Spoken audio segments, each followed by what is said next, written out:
player. Let's go.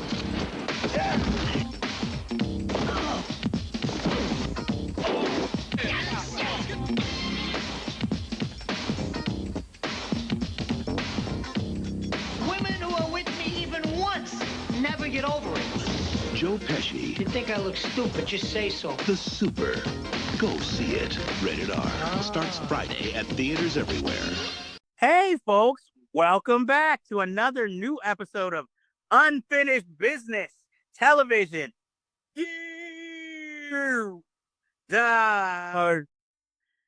This week, I am your host, as always, Jeff Galashaw, Unfinished B2 on social media. And with me, as always, is Andre Joseph of AJ Epics Productions. The Bahamas? Bahamas? But that should give you a hint as to what we're watching this week.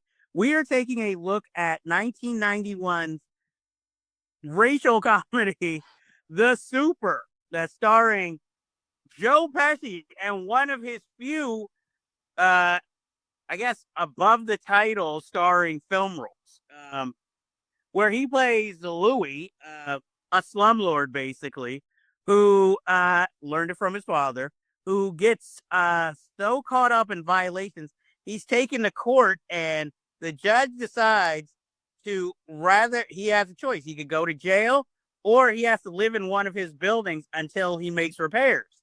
And his father forbids him from making any repairs, and we see all the wild hijinks while him staying in this film. It's supposedly a loose remake of The Landlord. There are elements in there, but not exactly. That movie was much more liberal. Andre, this was your pick for the deep dive. Why did you pick this film?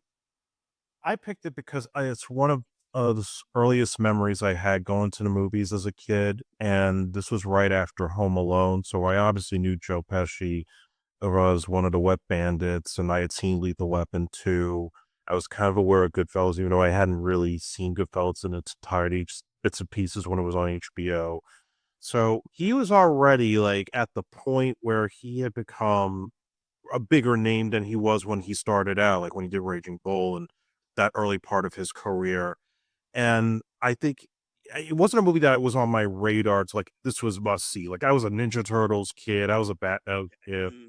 But my cousin and my aunt wanted to see it a lot because I guess, living in Brooklyn, there was kind of that New York City feel to it that they kind of liked. And my cousin being bigger into basketball than I was, he was, I think, attracted to the shoes that he wore in the poster. The Reebok pumps that were huge back in 91, which really don't do anything, they were cool to have at the time. So I think, I don't remember if we saw this at King's Plaza or if we saw it at that theater that is now Nighthawk. It was one of the two. So I do remember seeing it in Brooklyn, and I thought it was like okay at the time. I didn't love it. And I watch it now and I'm like, yeah, it hasn't aged well. I don't think it's all that good. But I think I remember more as like a capsule of the early 90s because of the fact that, yes, there's the thing with the Reebok pumps, the basketball scene where he's actually playing better than anybody expects until they raise the bet and then he loses all his money. The two scenes with the party going on. Like, I don't even know whose apartment it is that they're having this party everybody's hanging out at. But they're playing CC Music Factory in one scene and they're playing MC Hammer. So that was like enough to like kind of like get you into it. And that was also, no, it wasn't my introduction to Vincent the Grenadier. That was Little Shop of Horrors. This was like the second thing I had seen him do. And sadly, it was the last movie he ever made, playing the father. So yeah, this was one of those movies that really was like really designed to make Pesci into a bigger name. Didn't work until My Cousin Vinny came out a year later, and that was the better suited film for him because he was a real fish out of water in that movie. Whereas here, he was almost supposed to be a Chevy Chase vehicle. And Gerard Daniel, who had done Teen Wolf and W. Carapute Cincinnati, and also had done Like Father, Like Son, so he was like a comedy guy. Yeah, okay, if you want to help with that. Yeah. He tamed Kirk Cameron, I guess. I don't know. But this guy, like, he said, no, that's not going to work. It's just going to be a 2-hour joke of this white bread comedian in the ghetto. Like that's just going to run out of steam after 20 minutes. So then they make it for Pesci. And then the problem was, but Joe Pesci would be the kind of guy that would live in this kind of environment. So how do you make that funny? So he even admitted years later before he died that, you know, we knew the script didn't work. And even when I shot it, I knew I couldn't fix it. So we just made it anyway. And that was a big mistake. And it shows. There's nothing other than the fact that he's just nasty to all the mostly black, mostly Hispanic residents living in this building. And it's only little Kenny Blank from the Parenthood, one of his early roles, that basically gets him to turn around and have a heart, give them air, the heaters for their apartments and stuff. There's not a lot of arc. There's not a lot going on. There's a lot of wasted characters. The chick that's supposed to be the one that's like constantly on his ass about fixing the building. It seems like it's supposed to be a romance, and then it goes nowhere. So obviously, this is another thing I found out recently. The original cut was like 2.5 hours, and it got cut. What, gags? Yeah, and he said that like even for that amount, like if I had released it in that form, I would have blown my brains out. Like I wouldn't just sit for this movie. So yeah, I mean, I'm looking back and I'm like, maybe some of the quips are funny, but there's really not much going on. It's pretty much just straight up ghetto jokes that don't play. Well, I didn't see it in theaters. I remember watching it on home video. And I mean, it was just to me, okay, it's a stupid comedy when I first saw it. And I remember I was already put off because it was under 90 minutes. So I was just like, I feel like I'm getting cheated somehow. And weird of a fact about Kenny Blank. I always used to get him and the kid actor who was part of the singing group, The Boys, mixed up. I always thought they were the same person for some odd reason. He's probably one of the main reasons I watched this film, other than the stupid poster, with the was it the Milkman and Joe. That was the Milkman, right? Because I was trying to figure out for years if he was in the NBA or not. I didn't know who he was. Yeah. So I was like, that kind of attractive, that stupid height thing. But this movie is very racist. It's fucking racist. Like everybody is pretty much a stereotype, but they try to hammer, but they're human beings. Yes, but they're also still stereotypes. And the only reason him and little Kenny Blank bond is because their fathers, they love them, but they're fuck ups. Or, they might as well have made what was her name? Larissa? Oh yeah. Like, why didn't she just play Tito's grandmother? It's like when I was before I rewatched it, I always thought she was. Then watching, I'm like, wait, there's two different older black women. you know. They also didn't do anything with Paul Benjamin's character. He's only in 2 scenes. And I'm like, I thought there was going to be something bigger there. Like, he was going to be more the Ruben Blades type character. And Ruben Blades, another stereotype in this movie. And then at the end, he just lets him be the super, even though he's done nothing but pull scams throughout this movie. Yeah, listen, Ruben Blades is incredibly talented, both as a musician and even as an actor. Unfortunately, the only thing I knew him from at that time was Predator 2, when he gets killed by the Predator, looking through the Jamaican drug spot, all the dead bodies. You didn't see Disorganized Crime? Actually, I remember the video box for Disorganized Crime, but I didn't see it so much many years later. Oh, okay. That one I saw before I saw the Super.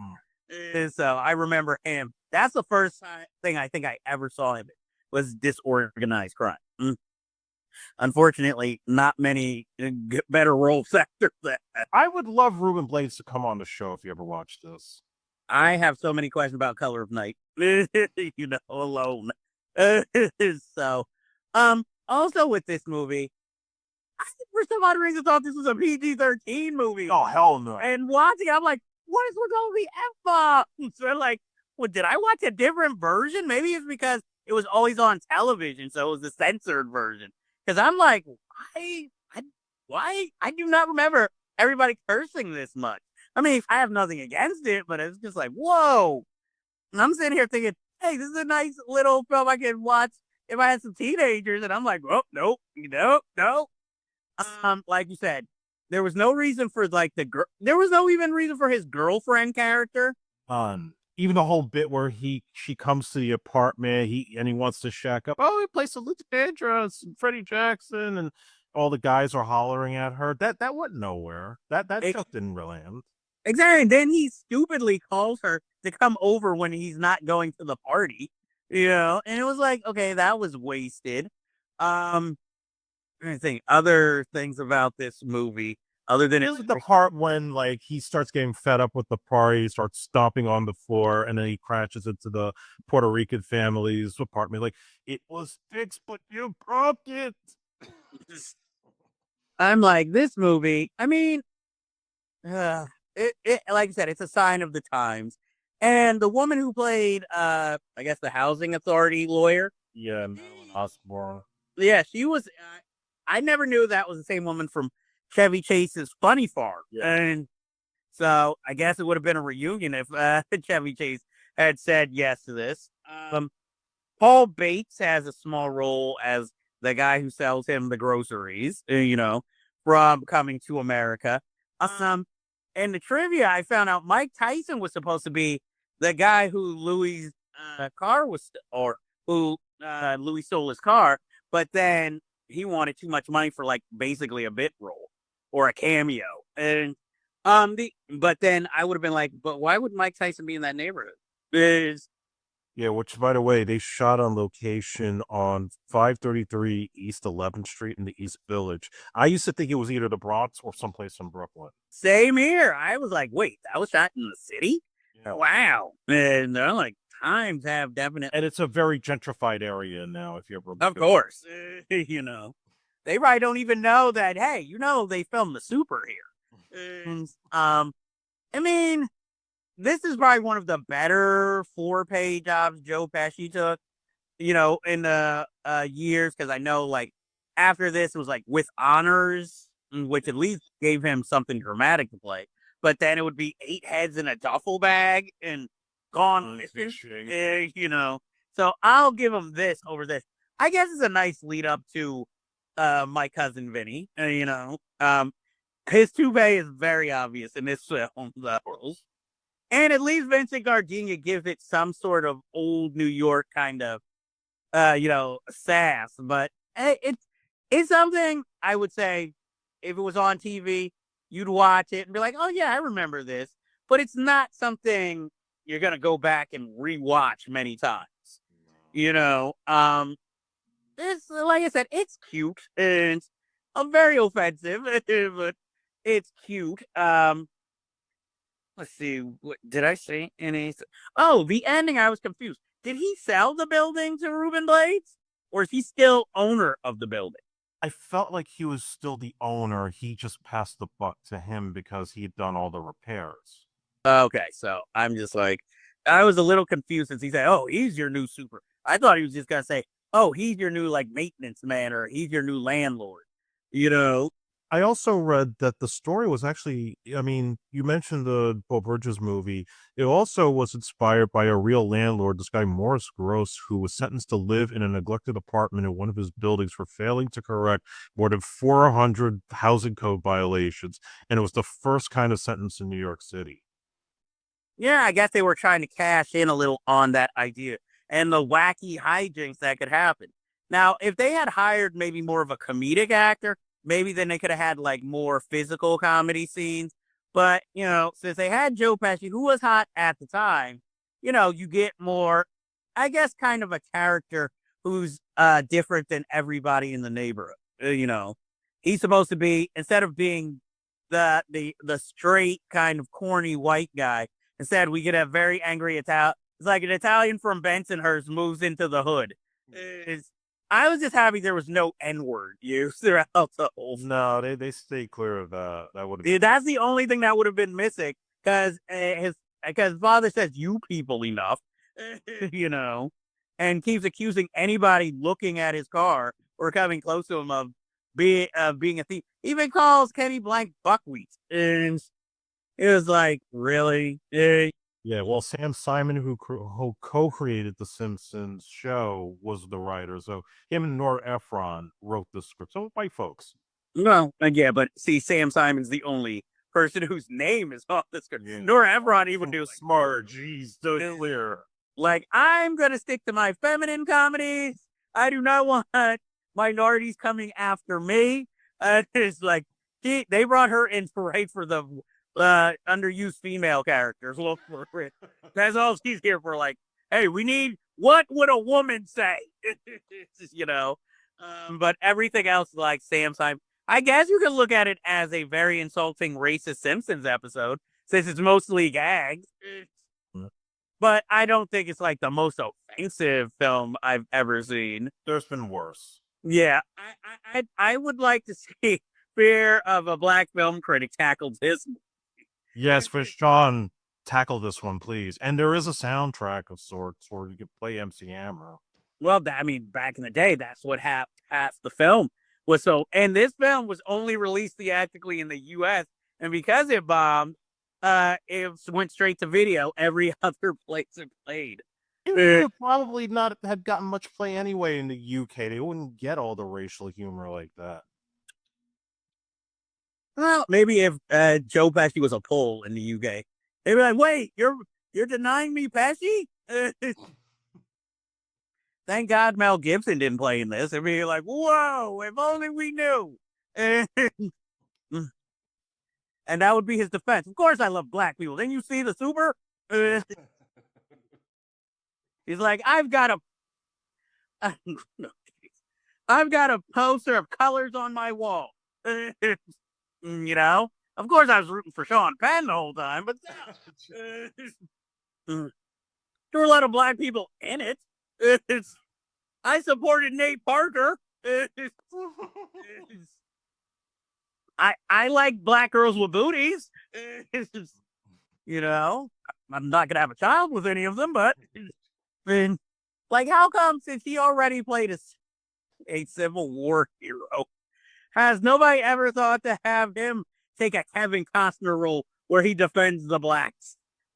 I'm telling you, direct that Bible Man movie with Jonathan Majors. I don't even think Jonathan Majors wants to be a Bible Man. He needs his Coretta. I'd just be like him, Nate Parker, Mel Gibson directing. Then Jason, whatever his name is, from Straight Outta Compton, that got me too. Oh, Jason Mitchell. He's still working. He's all over Tubi. Oh yeah, well he needs the check. Well, soon you're gonna start seeing Jonathan Majors all over Tubi. It'll be him. It'll either be him or Terrence Howard in the movie. And he's got taxes to pay off. Hey, don't we all? Some more than others. So that is The Super from 1991, starring Joe Pesci. That ends this episode in the deep dive, and we will see you next time. If you like this review, please be sure to like and hit subscribe to be alerted to new episodes in the future.